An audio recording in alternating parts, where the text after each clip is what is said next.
মানব পাচারের অপরাধ। মানব পাচার প্রতিরোধ ও দমন আইন 2012 এর 3 ধারায় মানব পাচারের সংজ্ঞা এবং কিভাবে মানব পাচার হয় সেই সম্বন্ধে আলোচনা করা হয়েছে। মানব পাচার প্রতিরোধ ও দমন আইন 2012 এর 3(1) ধারা অনুযায়ী মানব পাচার বলতে বোঝানো হয় যখন একজন ব্যক্তিকে ভিন্ন ভিন্ন উপায়ে শোষণের উদ্দেশ্যে ব্যবহার করা হয়।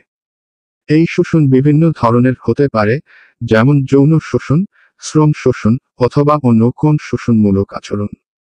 মানব পাচারের প্রধান 3টি উপায় এই ধারা অনুযায়ী বর্ণনা করা হয়েছে। 1. ভয়ভীতি প্রদর্শন বা বল প্রয়োগ করে যখন কাউকে শোষণ করার উদ্দেশ্যে তাকে ভয় দেখিয়ে বা শারীরিক বল প্রয়োগ করে পাচার করা হয়। উদাহরণস্বরূপ, ধরুন একজন ব্যক্তিকে হুমকি দিয়ে বা মারধর করে বলা হচ্ছে, তোমাকে কাজ করতে হবে, না হলে তোমার পরিবারের ক্ষতি হবে। এইভাবে কাউকে ভয় দেখিয়ে বা জোর করে কাজ করানো বা শোষণ করা হলে তা মানব পাচারের মধ্যে পড়ে। 2. প্রতারণা বা অসহায়ত্বকে কাজে লাগিয়ে কোনো ব্যক্তির আর্থিক, সামাজিক বা পরিবেশগত অসহায়ত্বকে কাজে লাগিয়ে তাকে শোষণের উদ্দেশ্যে ব্যবহার করাও মানব পাচার। উদাহরণস্বরূপ, যদি কোনো গরিব পরিবারকে চাকরির লোভ দেখিয়ে তাদের সন্তানকে বিদেশে পাঠানো হয় এবং সেখানে গিয়ে সে শোষণের শিকার হয়, তাহলে সেটিও মানব পাচারের অন্তর্ভুক্ত হবে। অর্থাৎ, তাদের অসহায় অবস্থাকে কাজে লাগিয়ে প্রতারণার মাধ্যমে শোষণ করা। 3. অর্থ বা সুবিধা বিনিময় করে কিছু ক্ষেত্রে একজন ব্যক্তিকে শোষণের উদ্দেশ্যে অন্য ব্যক্তির সঙ্গে অর্থ বা সুবিধা বিনিময় করে নেওয়া হয়। যেমন, যদি কোনো ব্যক্তি নিজের অধীনে থাকা একজনকে টাকার বিনিময়ে অন্য কারো হাতে তুলে দেয় শোষণের উদ্দেশ্যে, সেটি মানব পাচার হিসেবে গণ্য হবে।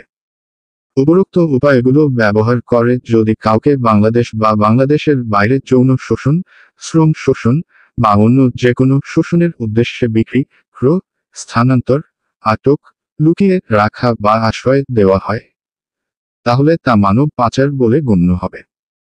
শিশু পাচারের ক্ষেত্রে ভিন্নতা। মানব পাচার প্রতিরোধ ও দমন আইন 2012 এর ধারা 3(2) এ বলা হয়েছে, যখন পাচারের শিকার একজন শিশু হয়, তখন উপায়গুলো, যেমন ভয়ভীতি, প্রতারণা ইত্যাদি, ব্যবহার করা হয়েছে কি না তা বিবেচ্য নয়। অর্থাৎ, একজন শিশুকে যে কোনোভাবে শোষণের উদ্দেশ্যে নিয়ন্ত্রণ করা হলে সেটি মানব পাচার হিসেবে বিবেচিত হবে, যদিও সেখানে উপরের 3টি মাধ্যম অনুসরণ না করা হয়।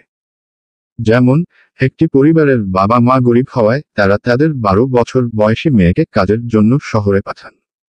একজন ব্যক্তি তাদের মেয়েকে ভালো চাকরির প্রতিশ্রুতি দিয়ে নিয়ে যায়, কিন্তু পরে তাকে বিভিন্ন জায়গায় শ্রম দিতে বাধ্য করা হয়।